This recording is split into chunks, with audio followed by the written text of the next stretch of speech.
Hello. So, good day.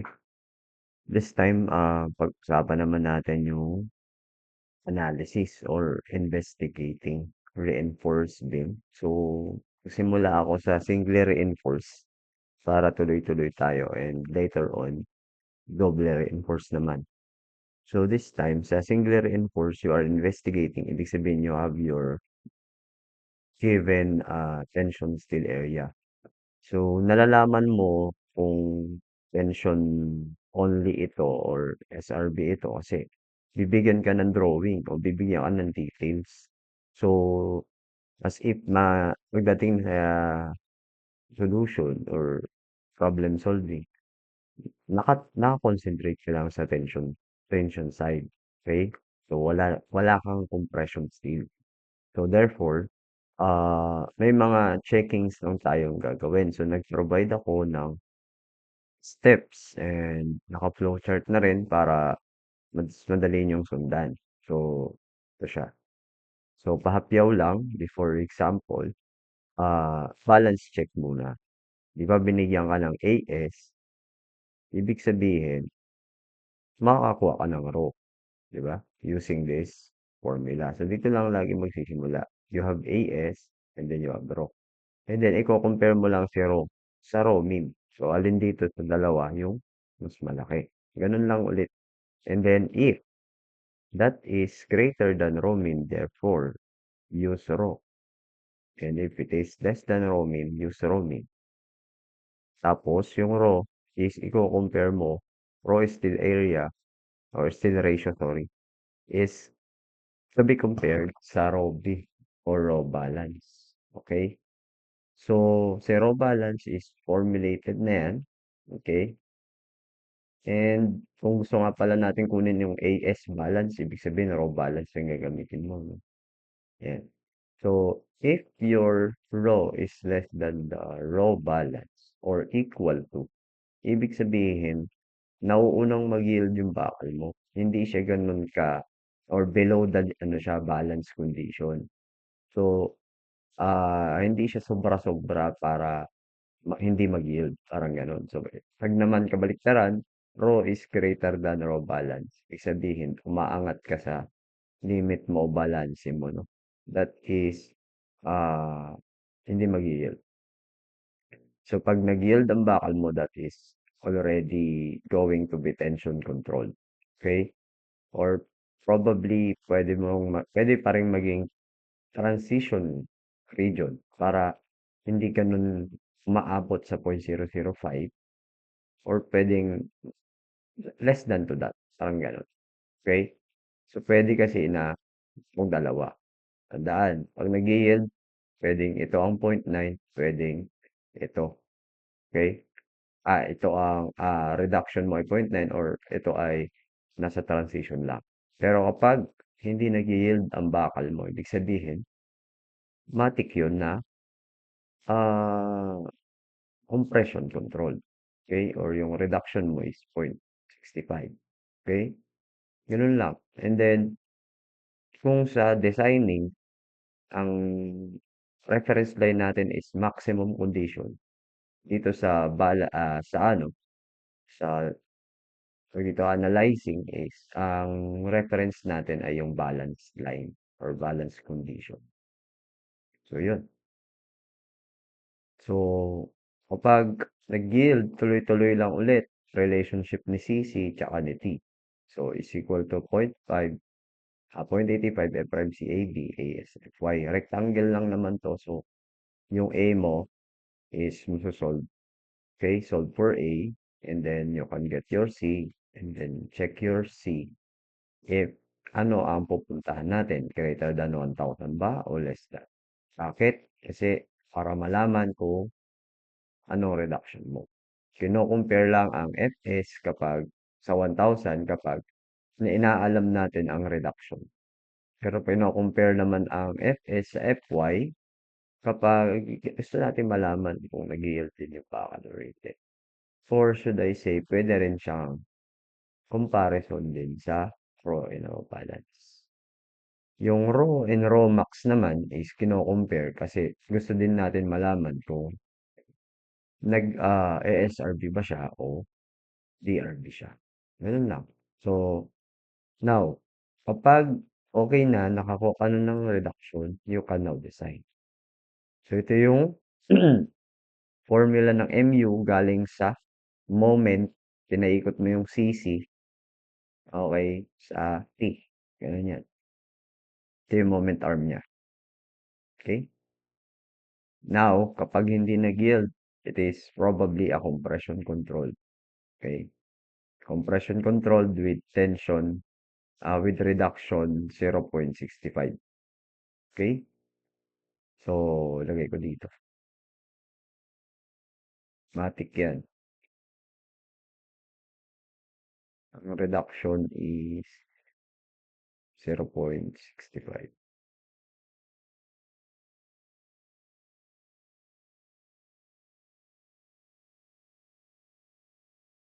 dahil compression control,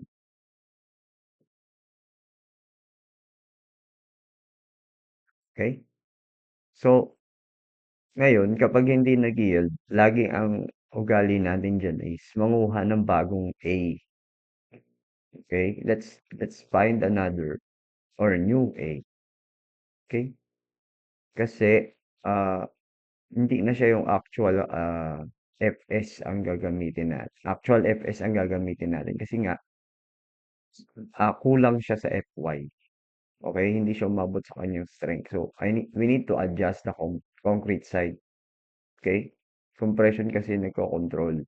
So, you need to get the values or geometry of compression block. Yun yung ibig sabihin nun. So, therefore, from CC is equal to T, kunin natin yung equation lang. So, this time, tingnan nyo, ASFS na. Actual na.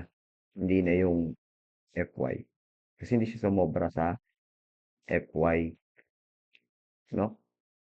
Hindi siya sumobra. Matic na yun kasi compression hindi nag-yield eh. Okay? So, just input the concept of A, beta 1, C. So, dito yun ilagay para makakuha ka ng C.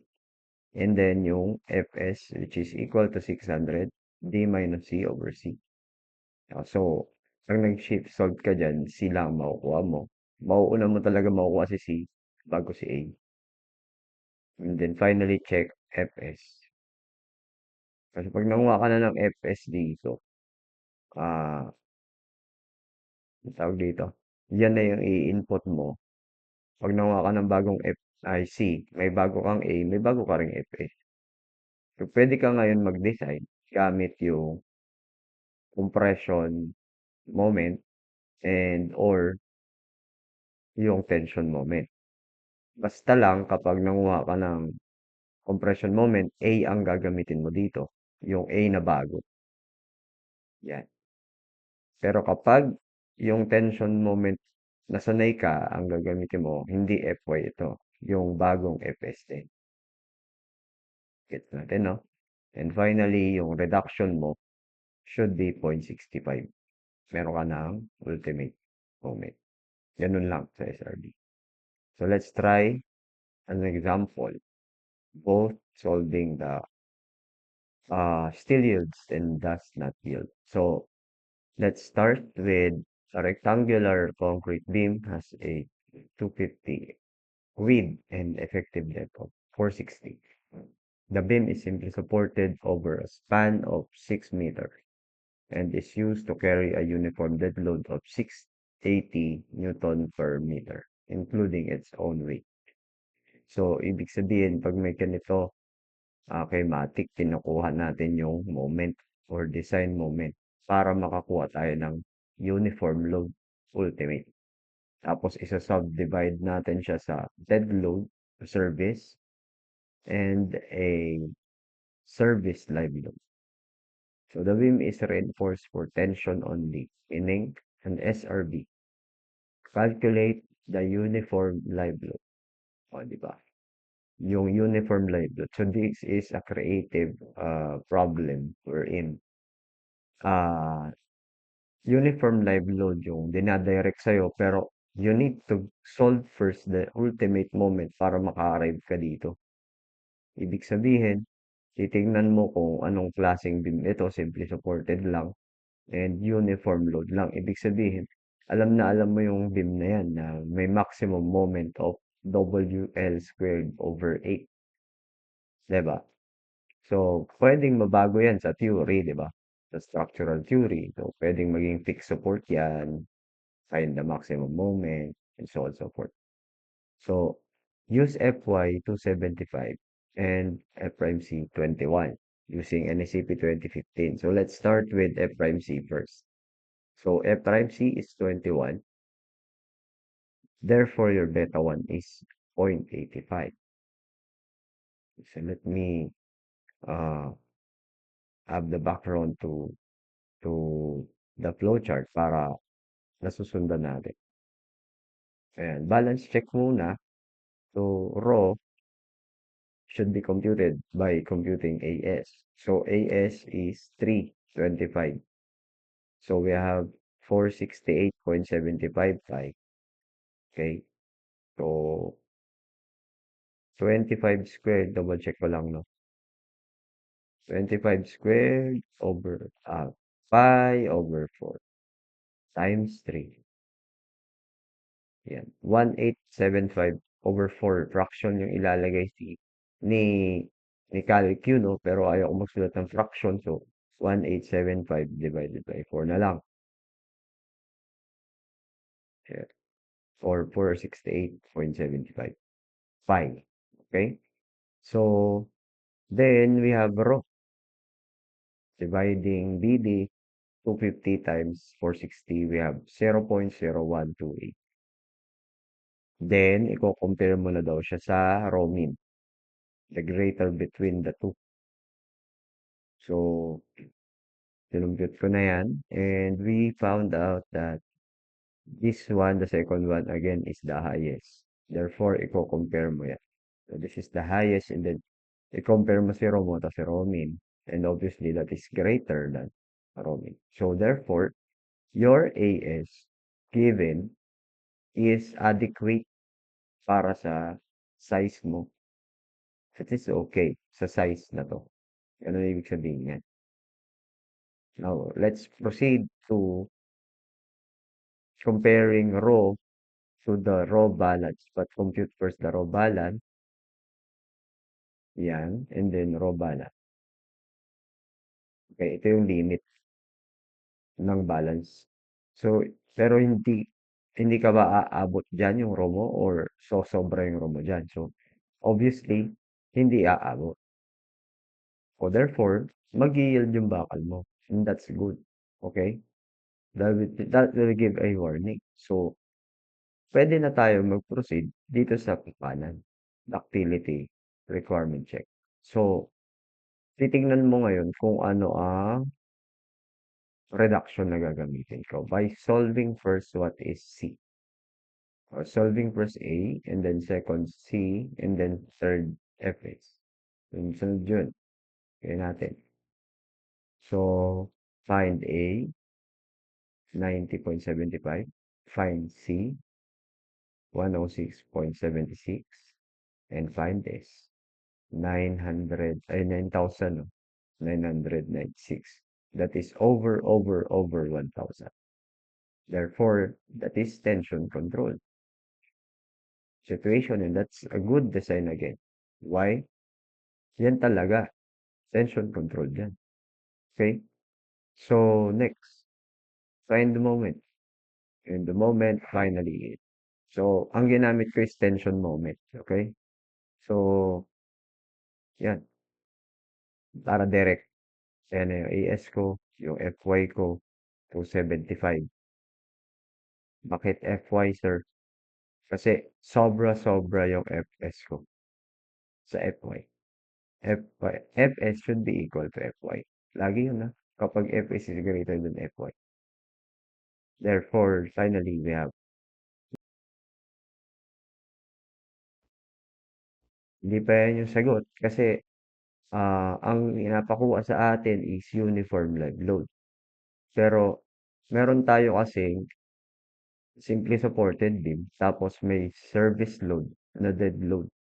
Okay, 680 Newton per meter. So, wala tayong WLL. So, ang gagawin dyan,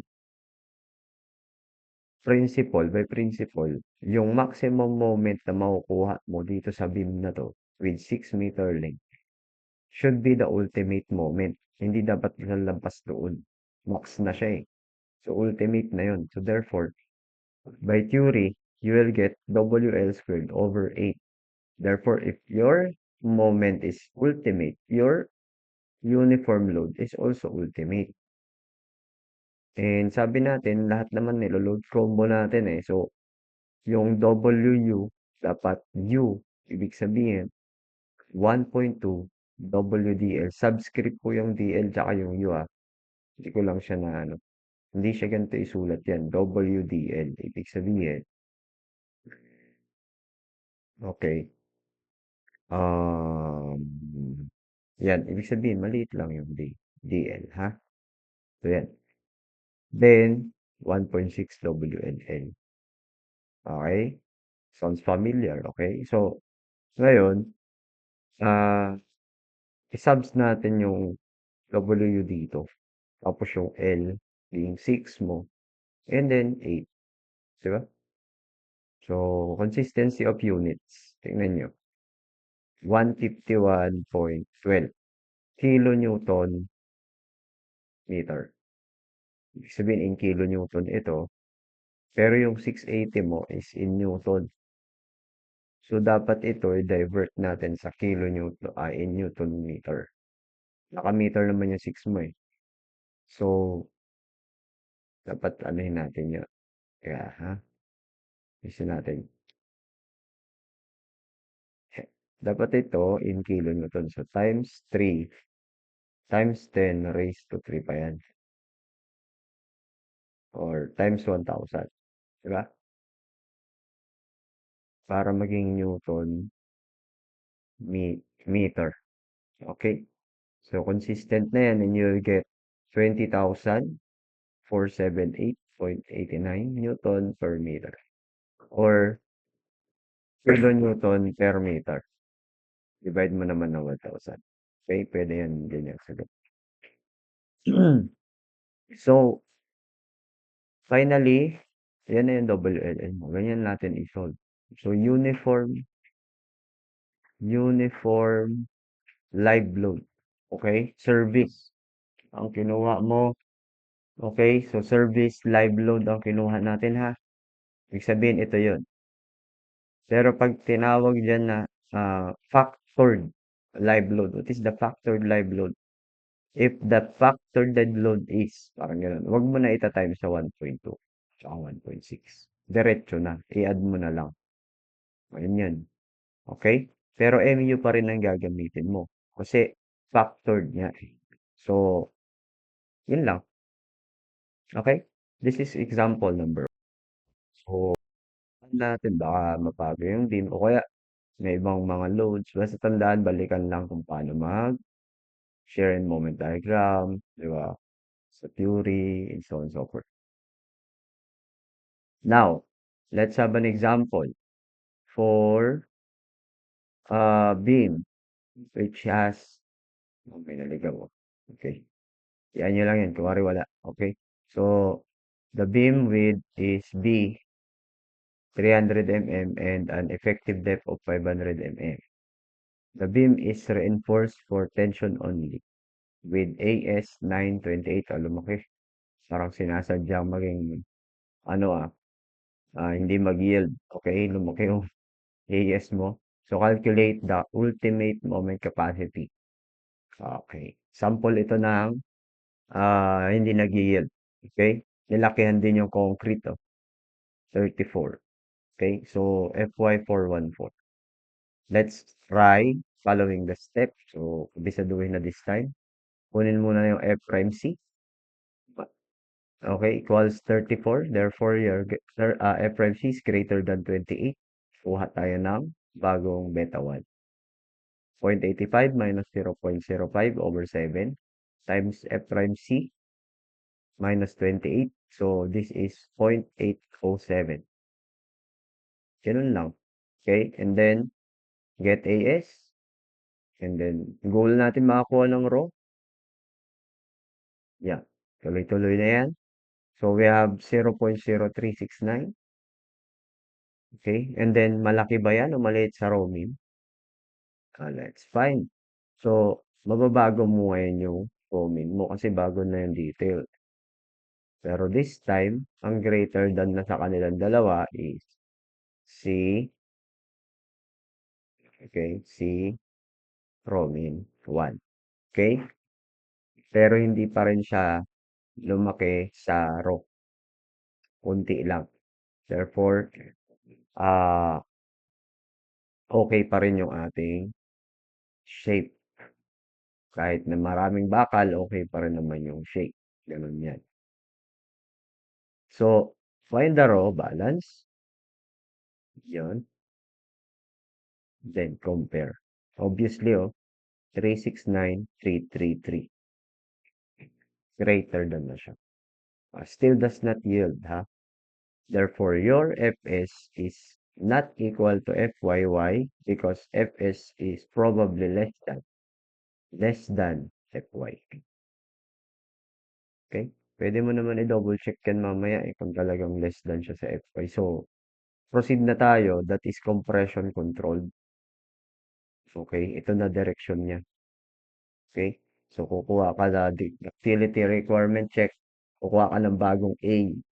Pero Fs na yung gagamitin mo actual. So, para makakuha ka ng A, kuha ka muna ng C, ng A, then Fs. Okay? So, get the value of A.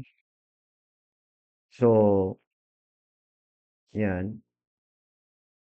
Ayan na pala yung A. Okay? Beta 1C, salpak dito. Then, salpak AS, salpak FS. Si FS, nasan ka na? Ayun pala siya. Si FS is ito. D mo is 500. Salpak. Then, yung F prime C, 34. D, 300.